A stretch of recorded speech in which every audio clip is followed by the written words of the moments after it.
Well, a few more days and the year 2025 is over. And by this coming midnight of Wednesday, as one writer states, we will come to that day of no return. There is no way for any one of us to return to any of the days of 2025. Longtime California pastor Ray Stedman once told his congregation, and I quote, "On New Year's Eve, we realize more than at any other time in our lives that we can never go back in time. We can look back and remember, but we cannot retrace a single moment of the year that is past." That is what New Year is all about. It is new in the sense na wala na po tayong maaring balikan doon sa nakalipas na 2025 maliban to look back and remember. But we can also look forward with hope. Kaya nga, New Year. That the coming New Year will indeed be a happy and prosperous year of spiritual growth for a Christian in the knowledge and grace of our Lord and Savior Jesus Christ. So I decided in this last worship service for us this year to bring you to an Old Testament section of Scripture written by Moses, where God is presented to us as a very caring God. And in presenting God as a very caring God, Moses became very specific in saying that from the beginning of the year and up to the end of the year, God is caring for His people. Ginamit ito ni Moses in encouraging a new group of God's people who are the children of those who came out of Egypt, that is supposed to be 11 days travel from Egypt to the Promised Land. But because of what the Lord saw in the behavior of His people, 11 days became 38 years. When this was being referred to by Moses, 38 years have gone by. And almost all of the adults that God blessed in getting out of Egypt are dead.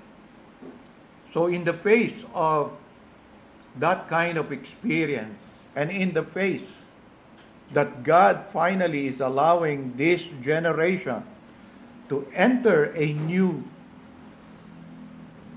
experience sa kanilang buhay, yun po yung ginamit na pananalita. Tinutukoy na the God that for 38 years have caused all these things is a God who cares. And in fact, He cares from the beginning of that 38 years, from the beginning of each year until the last day of the year, to care for you. But what did you do? How did you live your life? God never abandoned them, even though the Bible says they are stiff-necked people. And I want to use that in this last message of the year and ask ourselves what this section of Scripture will teach us as we are at the very threshold of entering the Lord willing a new year come Wednesday midnight. I'm referring to what Moses wrote in Deuteronomy chapter 11, and we will be considering verses 1 to 12. But before we open, join me in seeking the Lord's help for our study. Our Heavenly Father, we want to turn our attention to this portion of the Scripture. And though this is an old event, yet you told us that you have chosen all these things to be written by Moses, that we may study and meditate upon it and learn from it. Help us, Lord, to know what you wanted us to learn today for our church, or even for each individual who came and joined us in this afternoon worship. And so we commit our meditation into your hands, expecting that you will use to bless us, not only with your presence, but with your words. In Jesus Christ's name. Amen. Ito pong chapter na ito ay ipinagpapatuloy lamang yung mga previous chapters and bringing this section to a close. It continues the message of Moses doon sa mga tao as they prepare to enter Canaan. It is the final part of the review of Israel's past with the lessons that ought to have been learned by the people. So kung ito yung generation na ito, 38 years, we expect na dapat matuto sila at natutunan nila yung mga lessons na gusto ng Lord na matutunan nila bago nila ma-enjoy yung pangako ng Diyos. Ang nakakalungkot, hindi naman parating dahil mahaba na yung karanasan, ganun nga yung nagiging resulta dahil kahit sa ating kapanahunan, maraming matatagal ng Kristiyano, though nananatili pa rin sila na nasa Panginoon, they have never fully experienced kung ano yung pinangako ng Panginoon sa kanila, sa kanilang pagsunod sa Kanya. At ang lahat ng ito ay may kadahilanan. Dito sa istorya natin, Moses summarizes what has gone before. And he lays emphasis on the past history which they have experienced, both of deliverance and judgment. It has covered their victory over Egypt, the journeys through the wilderness, the discipline of God along the way. Kung isipin natin, parang journey rin natin yun sa ating Christian life. May journey tayo where we experience both deliverance and judgment. At sila ganoon.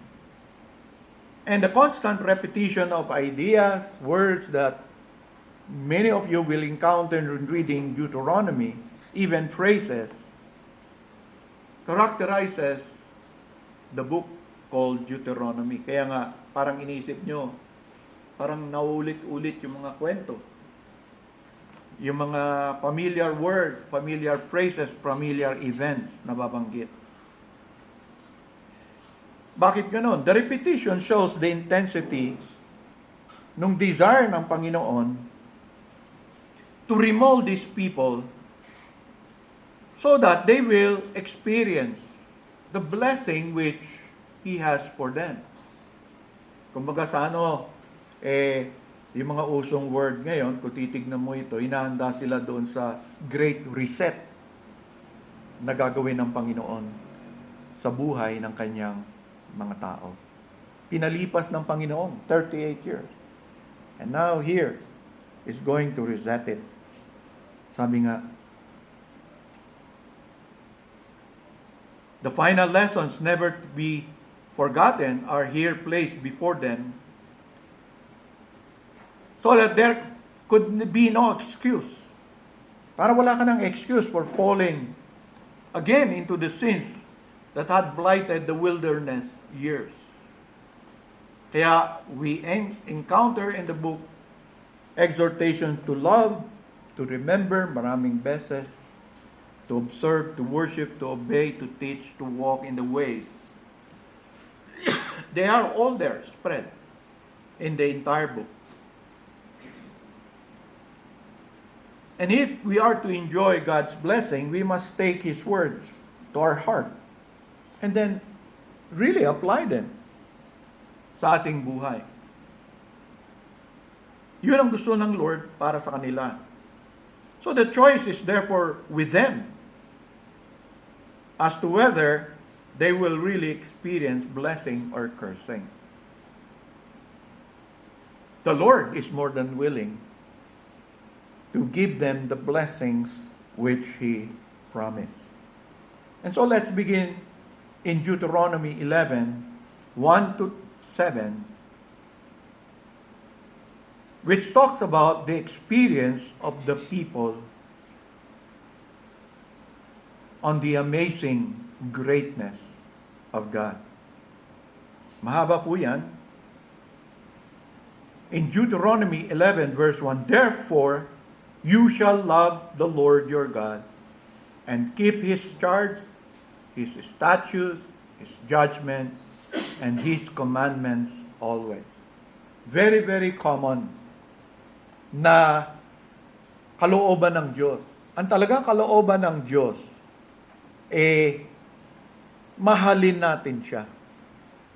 Di ba si Jesus, anong sinasabi niya din sa atin? Sabi ni Jesus, gusto ko magkaroon ng a love relationship with you. At kino-connect niya rin yung ikinonect dito ni Moses na kung saan sinabi niya, you shall love the Lord your God and keep His charge, His statutes, His judgment, and His commandments always. Anong sabi ni Jesus sa bagong tipan? If you love me, keep my commandments. Very simple, hindi naman napakahirap ng katuruan ng salita ng Diyos pagdating sa establishing a true and a genuine relationship with God, even with His Son, the Lord Jesus Christ. So yun ang dapat mong malaman. Kaya nga sinabi niya, verse 2, know today that I do not speak with your children who have not known and who have not seen. Ano yung hindi alam? Hindi ko kinakausap yung mga anak nyo. Imagine ninyo, anak sila noon, nung mga niligtas ng Panginoon, nung kinausap sila dito, may anak na sila. Siyempre, kung 38 years yung lumipas, pagpalagay mo na paglabas ng mga Hudyo sa Egypt, 1-year-old ka lang, 38 years na yung lumipas, malamang nga, may anak ka na. Pero halos nangangalahati na sila sa kanilang buhay dito sa lupa. Bakit? Kasi di ba sabi ni Moses, bagamat si Moses namatay 120 years old, sinabi ni Moses, life on earth has become what? 70 and 80. Kahit i-grant natin na mabubuhay itong mga kausap ngayon ng Panginoon na for 80 years, kalahati nun, tapos na. Wala kang mababalikan na doon except to remember something that hopefully will help you face the future. A future which you do not really know. Kaya sabi ng Panginoon sa kanya, I'm not speaking to you who have not known. Kasi alam nyo, for 38 years you have known. You were raised. Ano yung mga nakita nila, naranasan nila ng mga panahon na yon? Sabi ng Panginoon, know today that I do not speak with your children who have not known and who have not seen the chastening of the Lord your God. So, siyempre, yun ang una. Sa tingin ko, kung ako yung anak, 11 days lang nandun ka na, tatanungin mo yung tatay, nanay, ba't ba? Wala tayo dun. Ba't parang pabalik tayo dun? Malayo na yung nalakbay natin. Kung hindi maglilihim sa iyo yung mga magulang mo, unang sasabihin nila, it is because of the chastening of the Lord.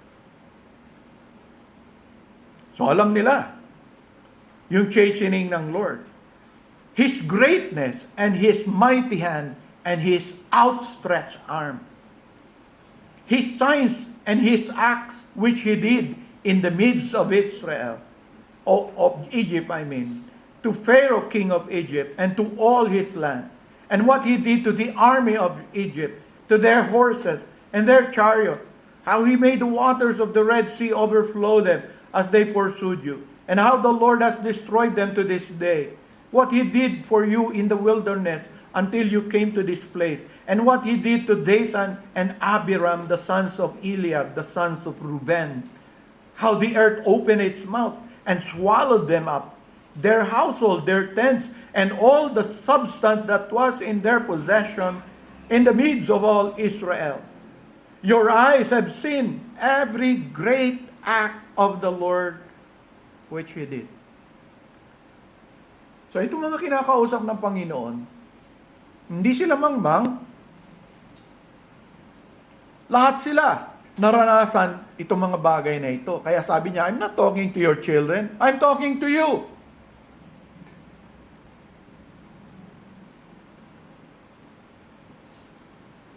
Kung sila hindi nila inabot yung mga yan, kayo, inabot nyo lahat yan. Naranasan nyo lahat yan. Nakita nyo yung awesome greatness ng Panginoon. Sa iba't ibang bahagi at larangan ng buhay. Kung may kaaway kayo, nakita nyo kung anong ginawa ng Panginoon. Kahit na makapangyarihan niya. Doon sa wilderness, paano sila binuhay ng Panginoon doon? Na kahit nagre-rebelde sila, di ba parang ang hirap? Magtanong kayo sa mga magulang. Di ba? Masarap bang pagsilbihan yung mga anak natin na mga nakasimangot, nagre-rebelde? Ayaw yung pagkain inahain natin. Yun lang kaya natin, di ba? Ang bigat sa kalooban ng magulang nun, pero hindi naiintindihan ng bata. Kasi ang iniisip niya lang, sarili niya.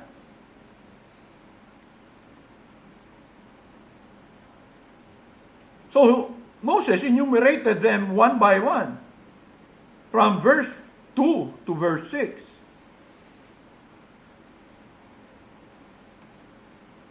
If all of this that Moses mentioned was actually seen, actually experienced by one of you, or all of us,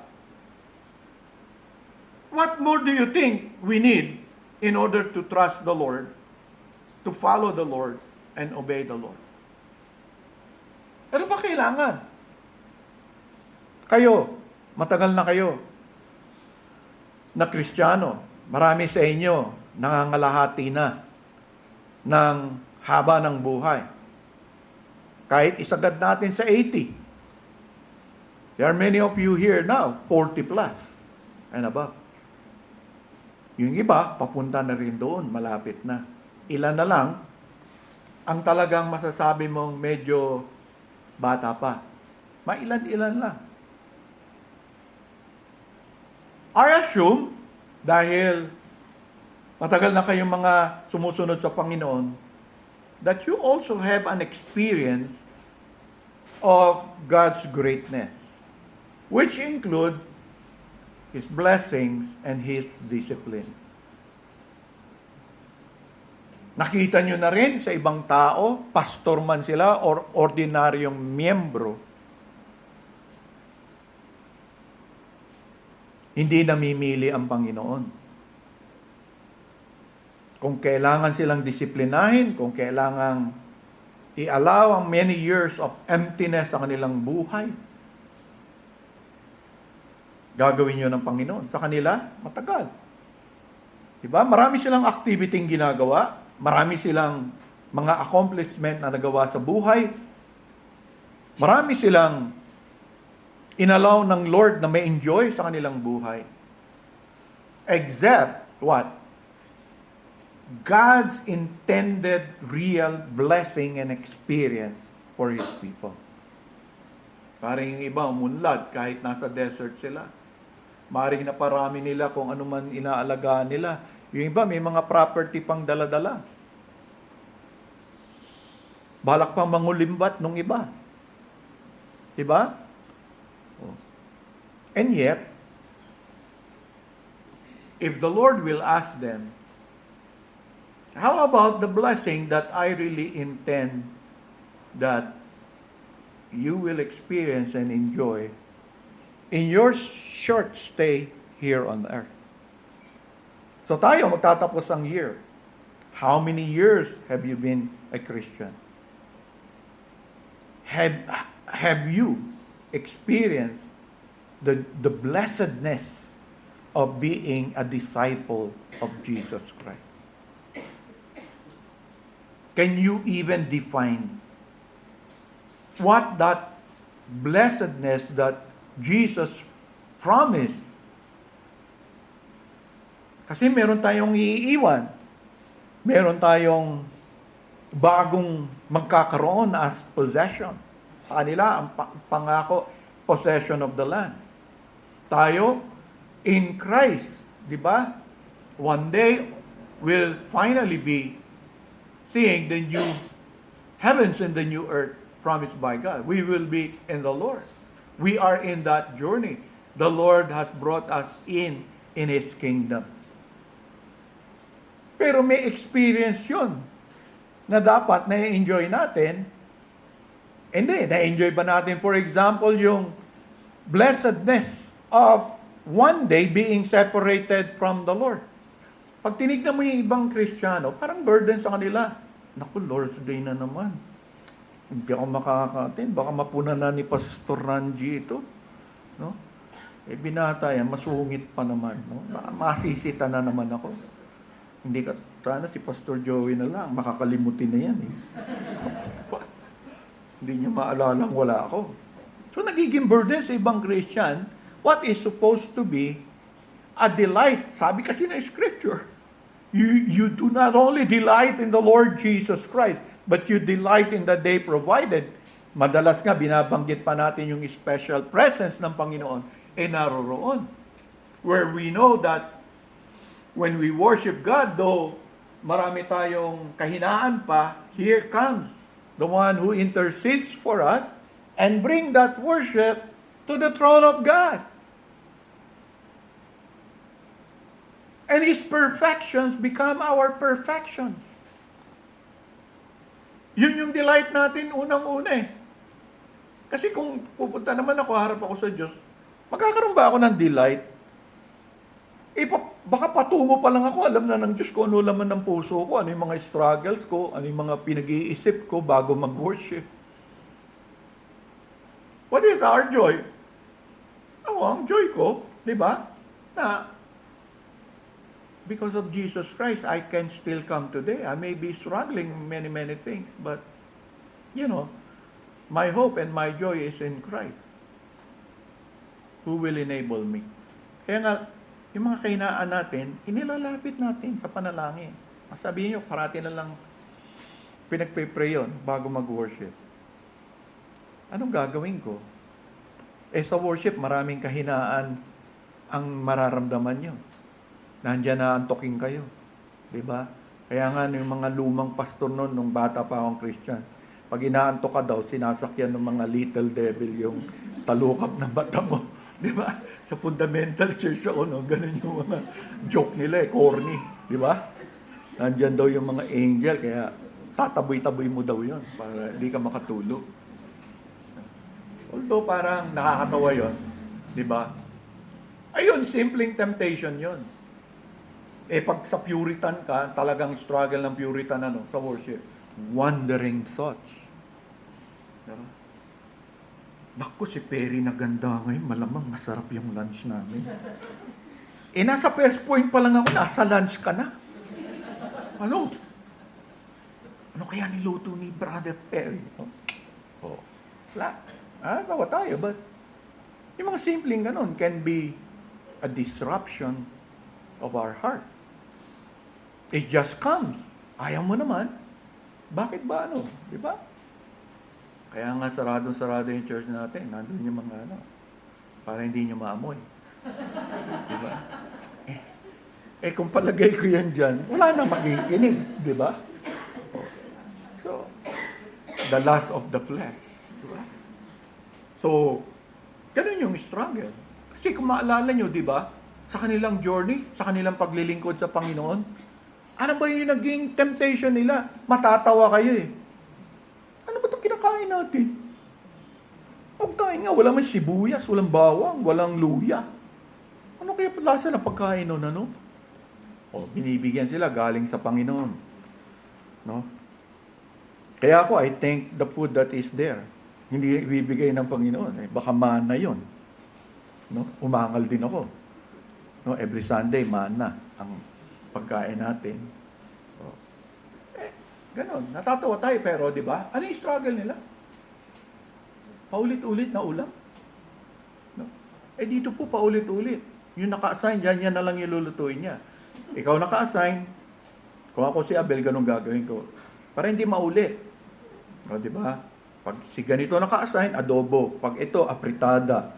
Ikaw na-assign, ganito, giniling. Yung isa, kung 8 yan, sa 2 buwan, wala tayong inulit na ulam. Ayos ba? No.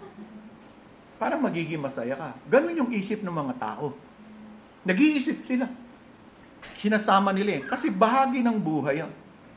Pero, sinasabi ng Diyos, iniisip nyo ba yung mga bagay na ipinakita ko sa inyo, ipinaranas ko sa inyo na nagmumula sa aking kapangyarihan, sa aking kabutihan, sa aking pagpapala sa buhay nyo? Iniisip nyo ba yon? Nagpapasalamat ba kayo doon? Kasi binanggit niya dito, inisa-isa. Maring iniiwasan natin yung ibang binanggit niya, yung His signs, His acts, which He did in the midst of Egypt. Grabe yung nakita natin. Talagang makapangyarihan ng Diyos.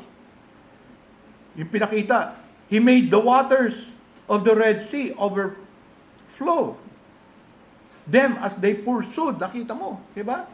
So, susunod ka sa Panginoon. Yung sinasabi rin sa atin, who will be against us? Kung tayo yung mga anak ng Diyos, kung tayo yung mga kapatid, magkakapatid sa Panginoong Jesus, di ba? Who is against us? Who will be? Kaso ang hirap paniwalaan. Ang hirap namnamin sa karanasan natin ang mga bagay na yun. What He did in the wilderness. Hanggang makarating sila doon. Walang tubig. Kakausapin lang ni Moses. May tubig na.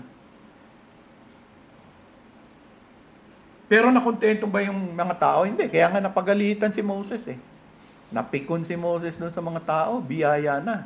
Reklamo pa rin. Yan po yung nakikita natin.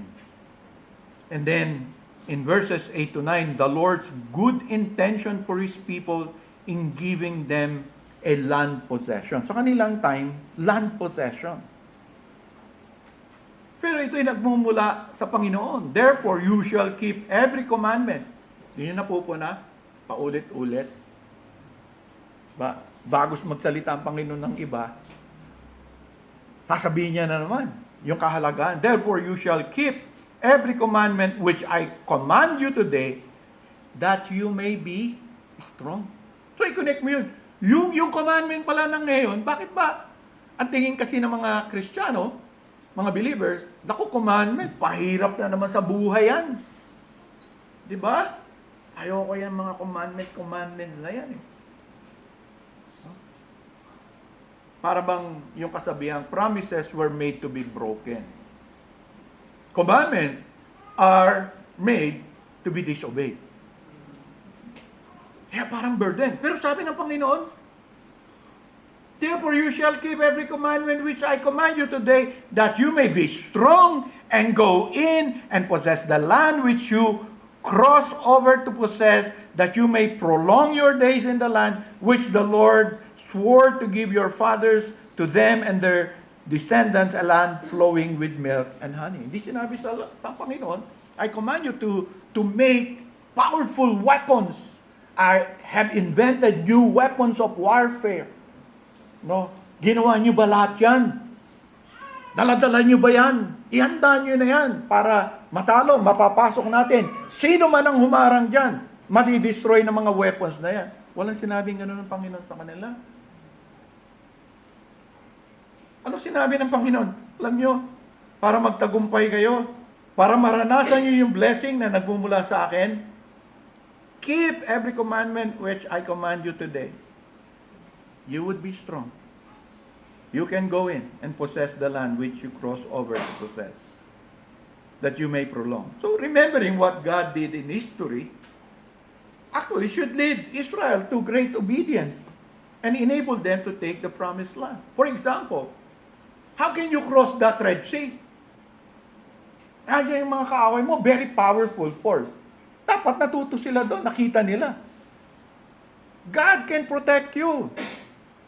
What is impossible for you is possible for God. Never impossible at all. All you have to do is to believe and to obey. So sabi ng Lord, tumapa ka. Pag itinapak mo yan, mahati ang tubig. Kung sinabi ni Moses laki ako sa desert, hindi ako marunong lumangoy. Patatapakin mo ako dyan. Wala namang doon. Hindi naman, di ba? Kayo, nabasa niyo ba yung mga tao ng Diyos mahilig sa sea? Hindi. Sa mga apostles yun, mga fisherman yun. Kahit na fisherman, nung bumagyo natatakot with their experience because it's something different. Pag tinignan mo sa Greek, talagang, kumbaga sana yung mga Yolanda natin yung ganun. Kala ko basta ganun lang nung tinitignan ko na.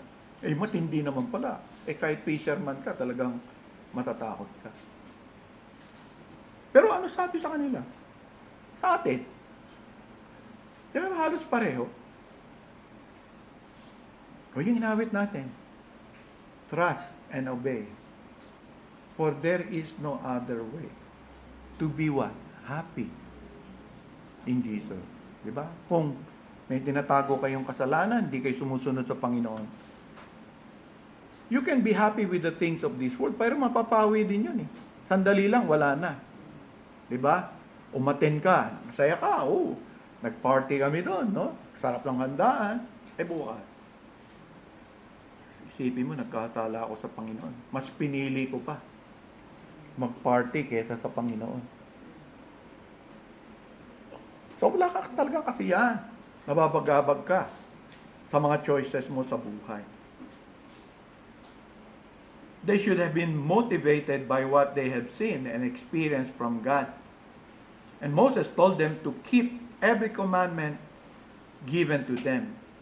Alam mo yan, keep yung nadadalas na minsan narinig natin kay Pastor. Sa Hebrew yan, perfect tense yan. Begin to keep with being one's ongoing act. Tuloy-tuloy ka lang. Dahil kinip mo, tuloy-tuloy. Kung ano yung nakakabit doon, mararanasan mo. Nyari, inobey mo, sabi ng Lord, ganito. You pray. Nagtiwala ka, pray ka ng pray. Yung answered prayer, dating ng dating. Nararanasan mo, sinagot ng Panginoon yung panalangin ko. No? Nag-pray ako, nabasa mo, natutuwa pala ang Panginoon sa ganon. Nasaya ng puso mo. Yung ibig sabihin, no, you start something and the effect of it continues on sa buhay mo. And who is causing it to continue on sa buhay mo? Ang Diyos. Hindi ikaw. Hindi dahil nanalangin ka. Kasi alam naman natin, marami tayong panalangin, parang panapanalangin lang, wala naman nangyari. So there is that contentment, there is that joy. For Moses knew that obedience was an absolute essential in order for God's people to live full and victorious life. Alam nyo, mas may kay na si Moses magsalita. Kasi meron siyang nagawang mali. At ngayon, hindi niya may enjoy, hindi niya may experience what it is to enter into the promised land. Hindi. Diba? Yung kinuwento sa atin na si Pastor Joey at si Pastor Ranji. No, dalawang angel. No, angel of death. No? Diba? Oh, ano kaya yung what does it mean? Sabi ng angel, naalala ko yung story niya, na natutuwa nga, what does it mean to be saved? Yung angel. Kung kayo naman yung tanungin, what does it mean for you to be saved? In your present experience of life right now, where you're working in an office, you are a member of Trinity Reformed Baptist Church of Cavite, where you have a wife and children. So isa-isa, titignan mo. What does it mean to be saved? Having a wife, having children, having a work, no? Having a church. What does it mean? Wala lang. Okay lang. See? Try to answer my question. What does it mean to be saved and be a member of a local church? Diba? Kung naiintindihan mo, it means to be able to serve God with the very gift that He has given me. And I'm joyful that I can bring glory to God in my service in the church because I'm using what He gave to me as a blessing, a spiritual gift. That's what pleases God in terms of serving. Kung magiging biblical ka, it is using what God has given to you to be a good steward. Ano sabi ng Lord? With this, here, baka may madagdag pa. Kasi matapat ka. Hindi naman ito kung ano-ano lang gawin mo dyan. Kung ano yung maisip mong gusto mong gawin. Yan, ayoko yan. No. Pero gift mo pala, ayaw mo. Gusto mong gawin, iba. Hindi naman para sa iyo. So, magkakaroon ng iinggitan. Paborito kasi ni pastor yan . Mas magaling nga ako umawit dyan . Tapos siya yung song leader. Tapos ako yung Bible reader, dapat magpalit kami. Diba? Ako yung song leader, ako yung maganda boses, ako yung kumpleto yung nota. Yan kulang ng isa. Tapos song leader. Kasi nga, sa Diyos yan . Ang pinaglilingkuran mo, Diyos. Kung kayo lang paglilingkuran, diba? Siguro kailangan talaga perfect ka. Binibiro ko nga yung pianist natin . Yung daliri niya, minsan sumasabit. Sabi ko, tumigas na ba yan sa kakaalaga mo doon sa baby mo? Bitbitin mo ba naman yan? Baka magkamasid yung daliri niya. So pag tiklada niya, nahirapan na. Di ba ganun ka nag-iisip? Kasi, parati nasa isip mo, ang Panginoon. Siya yung pinaglilingkuran mo. Sabi ng Lord, ito, gamitin mo. Gusto ko paglingkuran mo ako, bigyan kitang regalo. Bigyan kitang tulong. Ayaw mo. So, iba nga . Pero may intention ng Lord. Bakit niya gustong ibigay yon? Kagaya dito, binibigay ko itong commandment to make you strong. Are you going to believe that? It can make you strong. You want to be a strong father and mother? Take the commandment of the Lord with you. You want to raise your children in the fear of the Lord? Take the commandment of the Lord with you. Use it. You want to serve in the church? Take the spiritual gift you have. Purihin ka ng mga tao, hindi naman sila yung pinaglilingkuran mo. Ang Diyos eh. Ano pipiliin mo? Palakpakan ka ng mga tao, pero ang Diyos, hindi masaya. Ay di, nasayang lang yung lakas mo. Sayang lang yung mga pinagagawa mo. Kaya nga, remember. And Moses knew that obedience was absolute, essential in order to live full, happy, and victorious life serving the Lord. You see, no believer, even believer, would ever be allowed to live joyfully in God's blessing unless he is obedient to God. You can do what you want, but you'll never be joyful in serving the Lord unless he sees you as one who is obedient. Yung pinuntahan ko po sa Iloilo, kala ko, yung church niya nandun lang sa city. Hindi, nasa gitna ng taniman ba? No? An old church. Kaya, pag malayo ka, parang Catholic church. Bato. Tapos may second floor na walang laman. May krus.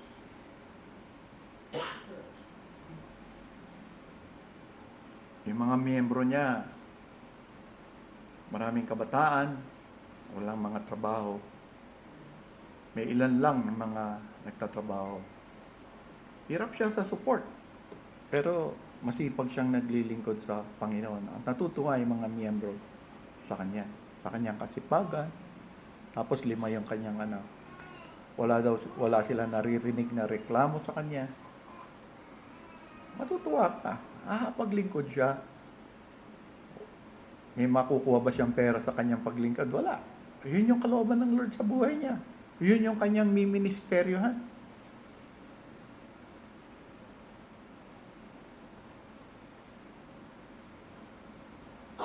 Kaya nga, pag nakita mo yung ganon, di lang siya nabe-bless yung mga anak niya kahit ganon, na masaya sila. Pero yung ibang tao nakakita sa kanya, nabe-bless din sila sa buhay niya. Natutuwa sila sa kanyang kasipagan na paglingkuran sila. Paglingkuran yung mga tao. Hindi siya masyadong kilala. Hindi niya inaalala yon. Inaalala niya lang paano niya papakainin. Marami kaming mga sharing time. Marami siyang tanong. No? At karamihan ng tanong niya nga is, how do you care for these people? Ganito yung mga problema.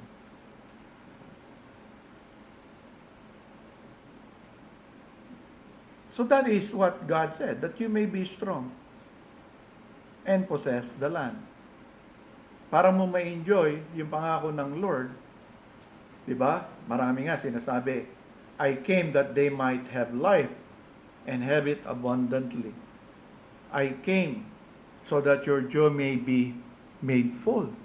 Marami sinabi ang Panginoong Yesus. Hindi lang naman sinabi niya, I came to save you from your sin. But there is so much He has to say that is meant to cause us to be happy and joyful.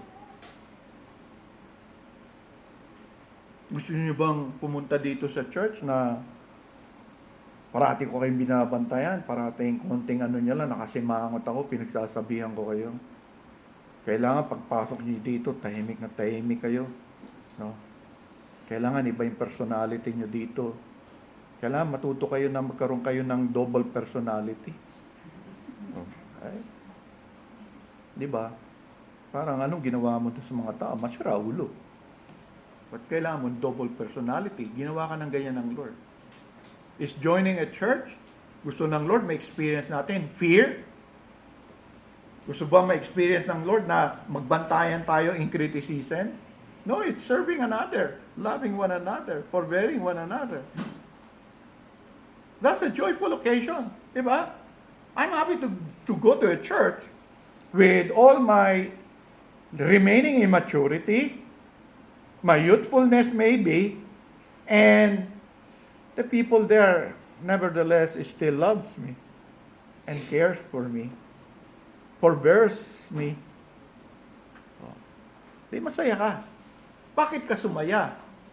Kasi nga, the church has been obeying the commandments of the Lord. You see, without the commandments of the Lord, we'll never experience what God designed for us to experience. Kailangan talaga natin yon to be able to possess what God promised and enjoy it and be happy and content with it. Paulit-ulit sinasabi, you have to obey. Not only that, secondly, di ba, that you may prolong your days in the land that you possess. Prolonging your days speaks of a long, good life personally. But more to the point, in this context, to a long life in the land for the entire nation of Israel. Ubiksi yung buhay nila. Diba nakita nila, namamatay unti-unti yung mga parents nila. Why? Because the Lord was not pleased with them. No. They were dying in the desert. They were not enjoying.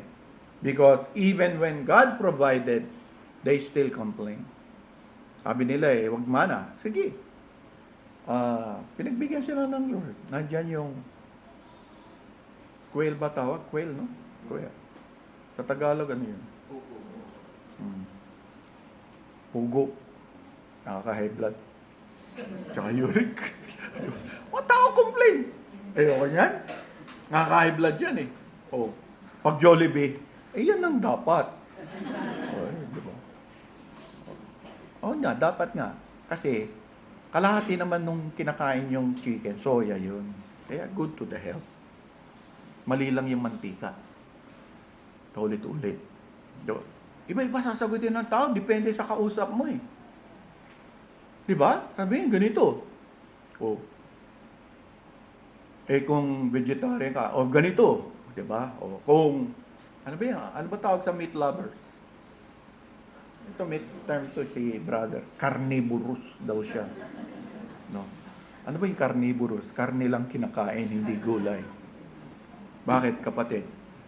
Kasi yung baka, kinain niya na yung gulay. Kaya pag kumain ka ng karne, parang kumain ka na rin ng gulay. Pag kinausap mo nga yung tao, pero ang Diyos, pag kinausap mo ang Diyos, direct lang siya sa point. Pero pag tao, di ba, malilito ka. Nung tumanda kami ng asawa ko, kulang-kulang, mag-away na kami. Kung kailan kami tumanda, mag-away. No. Ano ba dapat inumin yung vitamin C?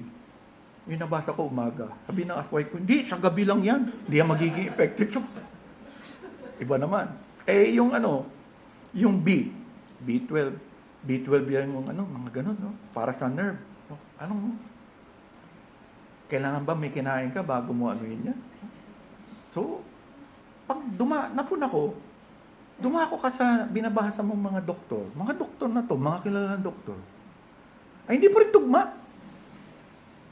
Pero sa Diyos, walang hindi tugma sa Diyos.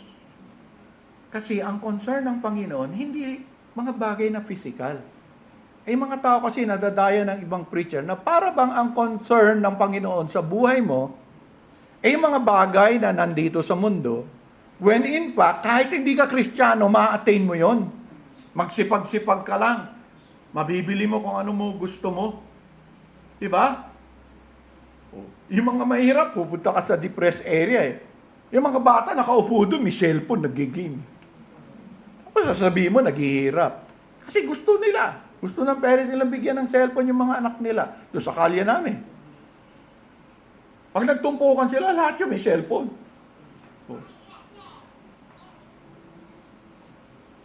Ganun nga sa tao inuuna niya yung sarili niya. Hindi ka masisiyahan. Kasi may bago na. Saya-saya mo, di ba? Ay, nako, sa wakas, nakakita ko ng bargain na iPhone 14. iPhone 17 eh.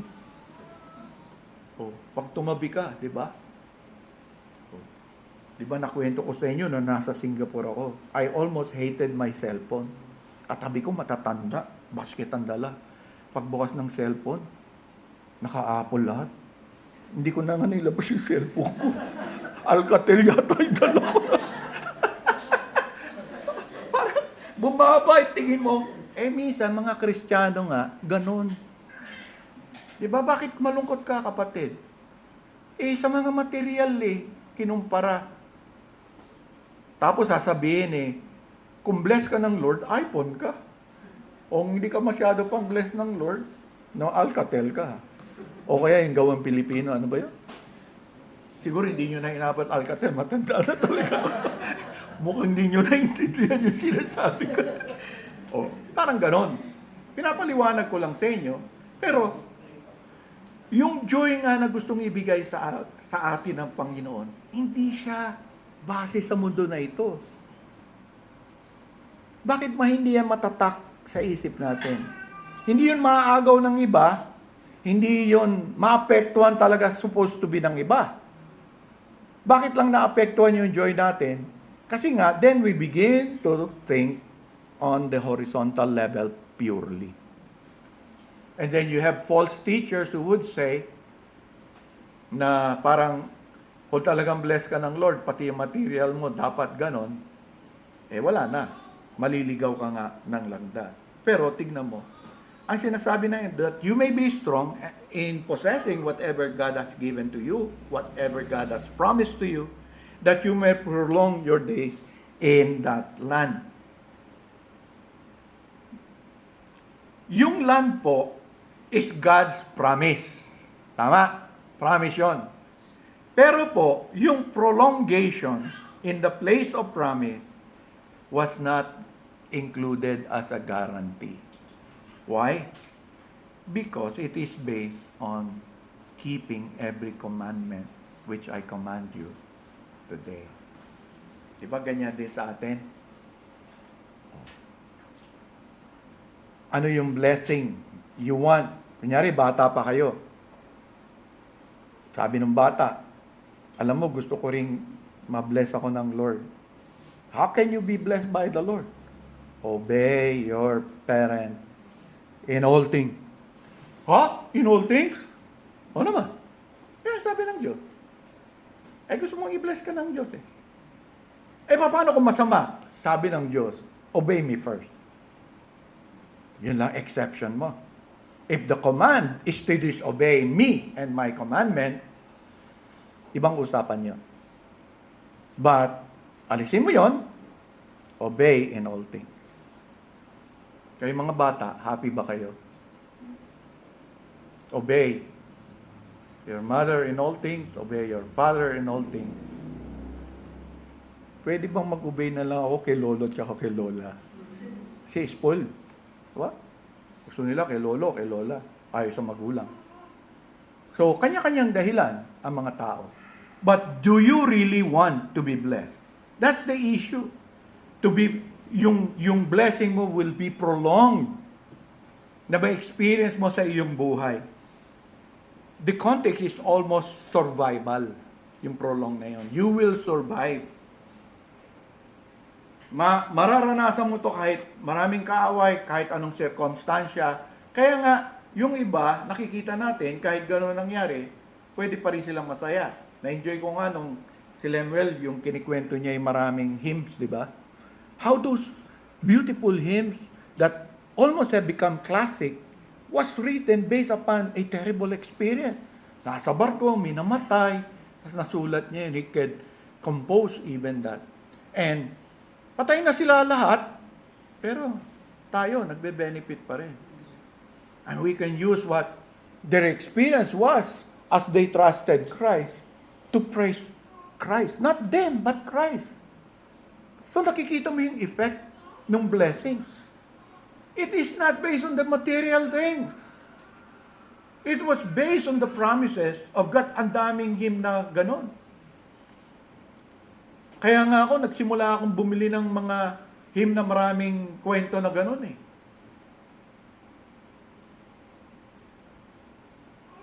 Kasi, yung heart mo kasi, sa mundo na ito, marami ka talaga negative experience. Kahit sa kamay ng mga kapwa mo mananampalataya, you can have a bad experience.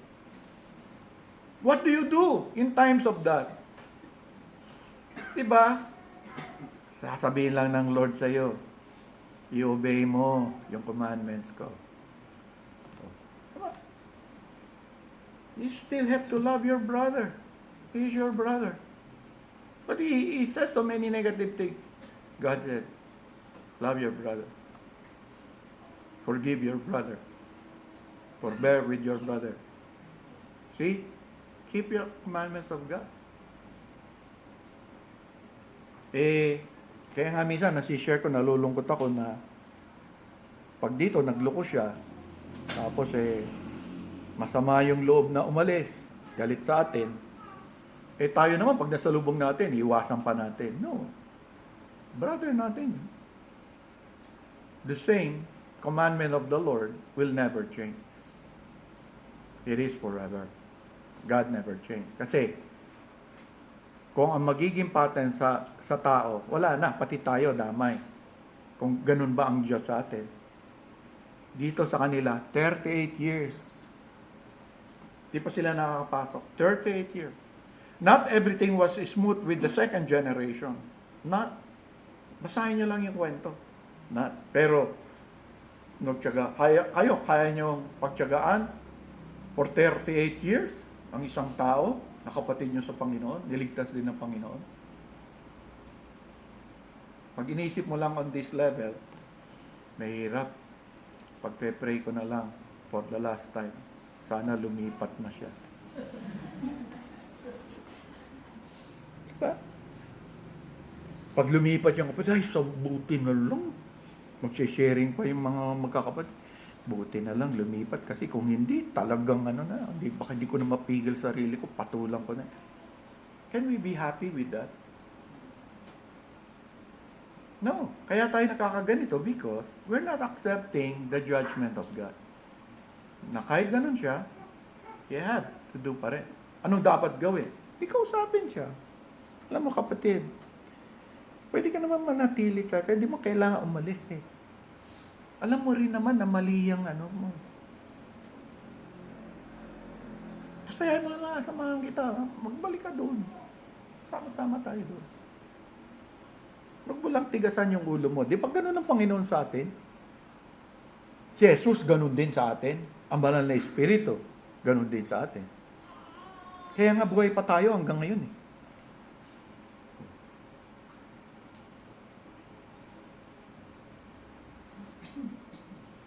Kaya nga yung force of comparison, di ba? Pangalawa, the land which depends upon God's gracious provision. Yun ang ibibigay sa atin. Kasi sa verse 10 po, it is a land which is dependent upon man's ingenuity. Kaya nga sabi ni Moses sa Egypt, di ba? Para magkaroon tayo, ma-enjoy natin yung blessing, magpapakahirap ka. Kailangan i-irrigate mo yung land, kasi walang tubig eh. Basahin po natin, for the land which you go to possess is not like the land of Egypt from which you have come, where you sowed your seed, watered it by foot as a vegetable garden, but the land which you cross over to possess is a land of hills and valleys, which drinks water from the rain of heaven. Ang kinukumpara, yung binibigay sa inyo, sa atin bilang mga anak ng Diyos, does not depend on the things of this world. Yung gustong ibigay sa atin ng Panginoon, it depends solely on God's gracious provision. Kaso minsan marinig mo, para yun look, sayo-sayo na. Ano ba yung yun lang? Sinasabi niya provision. God has provided for what? For me. He gave me a job. Mamaliitin natin. Magkano ba sweldo mo dyan? Provision ba ng Lord yan? So, mga tao, maraming ganyan ngayon. May impluensyahan ka ng kaisipan ng mga tao na kung God's blessing yan, dapat triple yung makuha mong trabaho, yung sweldo, ganito kalaki. So, naapektahan tayo, nalulumbay tayo, because hindi natin maunawaan na ang provision ng Lord na ipagkakaloob na magiging possession natin does not depend upon man's ingenuity. It depends upon God's gracious provision. Yun ang sabi ni Moses. Sa Egypt, ganito. Base sa ingenuity. Hanggang nakagawa sila ng foot pedal ba? Where paddle wheel like division. Ang tawag doon shadu. The shadu. Arabic yun Naimbento nila yon dahil nga nagdidepend sila doon sa tubig sa Nile. Paano mo dadalhin sa irrigated land mo yon? So, ingenuity nga. It's a kind of comparison. Pero yung galing sa Diyos, anong sabi? Ulan. Mahirap yan. Ulan. Imaginein mo yun. Mas gusto ko na sa Egypt. May tubig na doon. Sa Nile, dadali mo na lang doon. Ito ulan. Hintayin kong umulan. Ba't naman ganun ang bigay ng Panginoon? Di ba mahirap naman yan? Aasa ka sa ulan. Oh.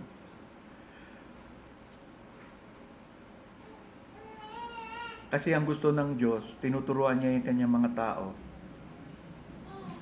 Because Egypt has affected the people of God, and for their livelihood, they depended also on the Nile River. Diba yan yung pinakamahalagang river sa ancient Near East. Hanggang ngayon, di ba, nag-aaway nga yung ibang bansa kasi may tatay maharangan daw. Away-away yung ibang bansa dyan. Ganun nga Pero yung konteksto po nun, kaya nag-promise ang Diyos sa kanila, kaya nyo bang manampala? I promise you, I will give you the blessing of rain. Bakit blessing of rain? Kasi po, God is caring for them. Kasi merong yung Canaanite God na si Baal is the God who is considered to control the weather and the rain. Baka kung nandun na yung mga tao ng Diyos, now that we are in Canaan, we want rain, we must worship the Canaanite God of rain.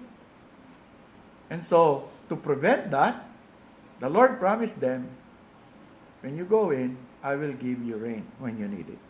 Bibigay ko sa inyo.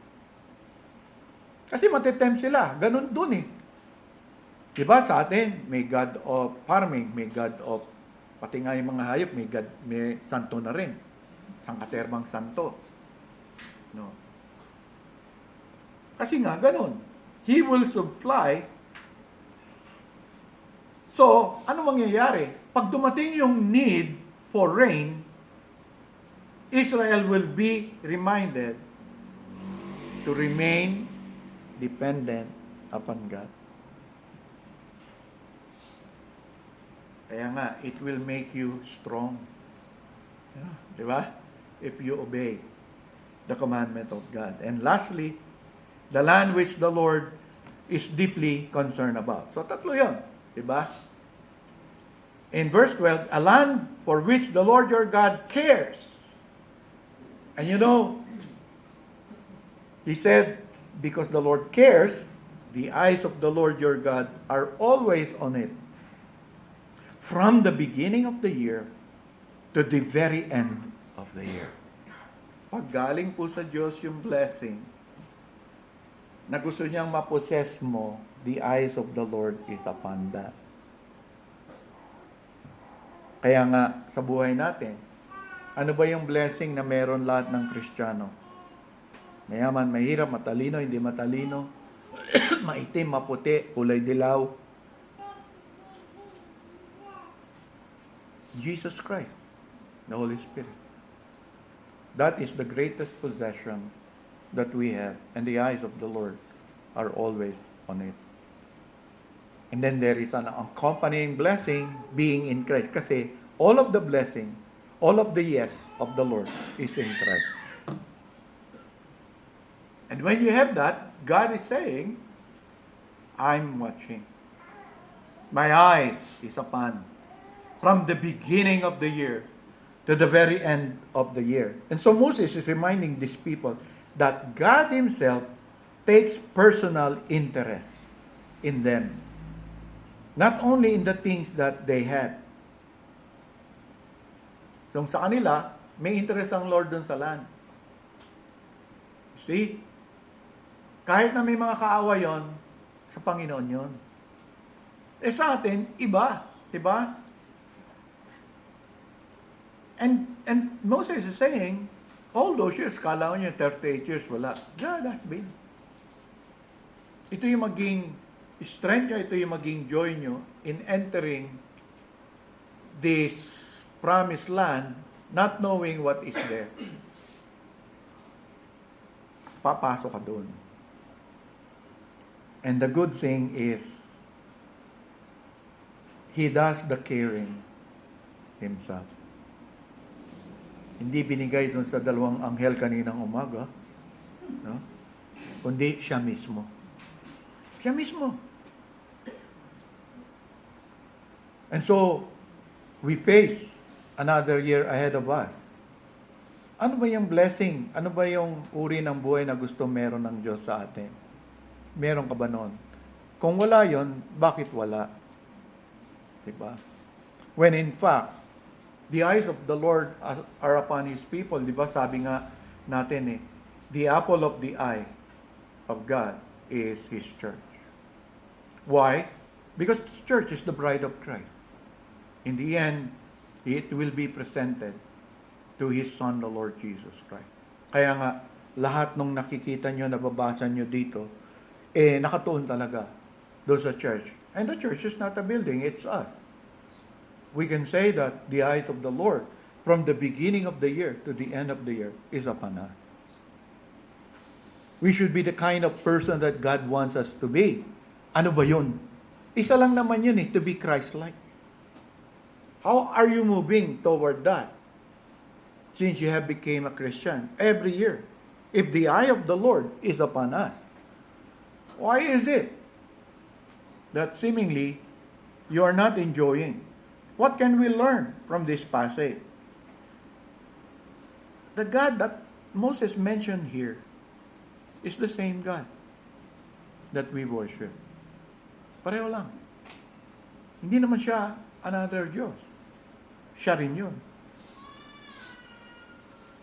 At dapat, isipin natin, do you still remember who we are before God? And what kind of relationship we now have with Him? Kung maalala nyo yung sa membership notes na binibigay ko sa inyo, we are a people made to be God's own purchased possession. And we can really bring delight to God. Yun ang purpose niya. We are God's own possession in order to bring delight sa Kanya. Is your life bringing delight to God? We are people made to be God's living temple, to be the holy dwelling place for Him. Can God dwell with us? Is His dwelling place becoming more holy? Yan ang tanong Tayo dito sa Trinity, are we? When God uses the very words of God. Kaya nga sabi ng I don't condemn anybody. Sabi ni Jesus, my words will. Kaya pupunta ka doon, is the word condemning the way we live here at Trinity. How we relate to each other. How we worship God. Are we devoted to worshiping Him in spirit and truth? Ang isang medyo delikado sa atin ngayon is bantayan nyo yung prayer meeting natin. Prayer meeting is not hindi siya activity lang. Mahalaga yan sa buhay natin. So, huwag nyo gawing second class yun. Huwag kayong magkaroon ng ganong pattern. Pwedeng malate, pwedeng wala. sa worship na lang. Don't elevate the worship service. Why? Because we are seeking the same God during that time. We are seeking His audience during that time. The first is that we seek God in order to offer our praises to Him.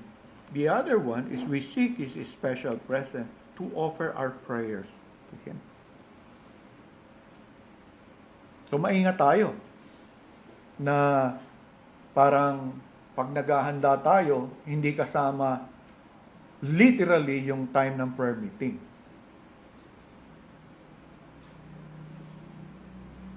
Wala pa naman tayo doon sa terrible situation na yun, but there is seemingly a tendency na naglo-lower ng guard tayo, yung ibang miyembro. Don't lower your guard. Don't.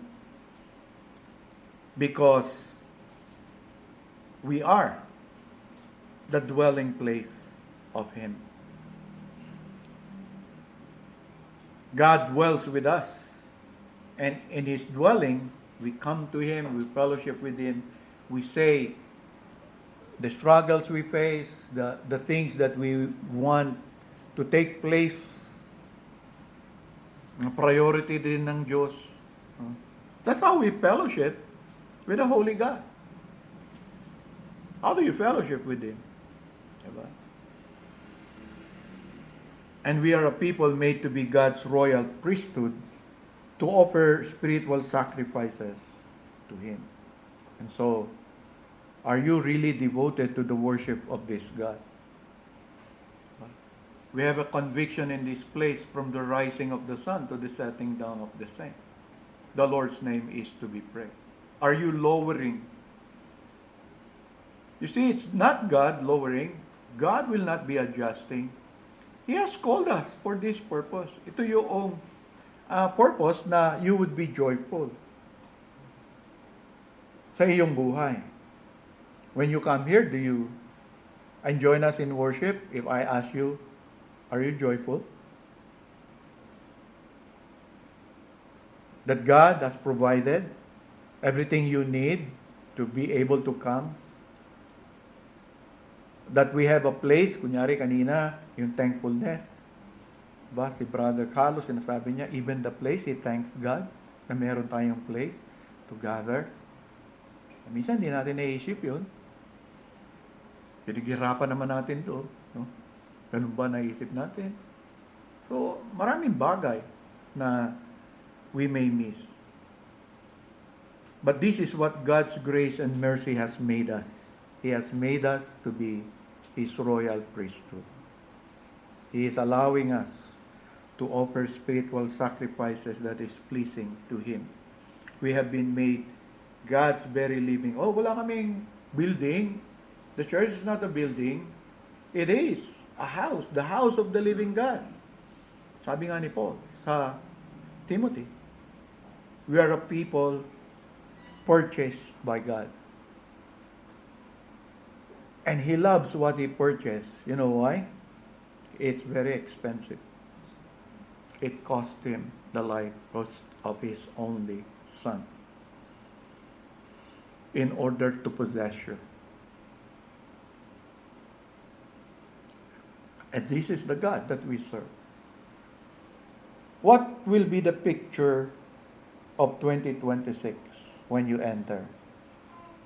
You're carrying whatever you did and were not able to do in 2025. You are going to enter a new year with all those things. But it can be different if you will keep all the commandments of God. That God has caused you to understand, that God has caused you to know, He will not demand.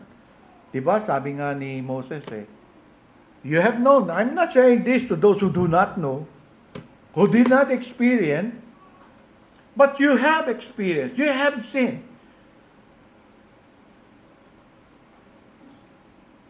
And so, I encourage you, brethren, desire that. The things you will delight in. Delight in God, delight in His Word. Delight in the means that binigay sa atin ng Diyos, di ba? Even the means of graces, the Lord's Supper, studying, meditating upon the Scriptures, no? Prayer, ang dami. The fellowship of the saints. Trust Him. Believe on Him. And you will experience the blessedness of being a follower of Christ. And perhaps be able to answer the question kaninang umaga, mahalaga. Natutuwa ako sa question na yan.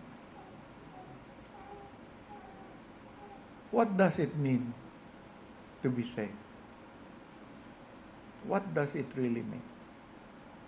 May God use this to strengthen us continuously as hopefully we hope that God will give us another year ahead of us. We have been very, very thankful to many things that God has done,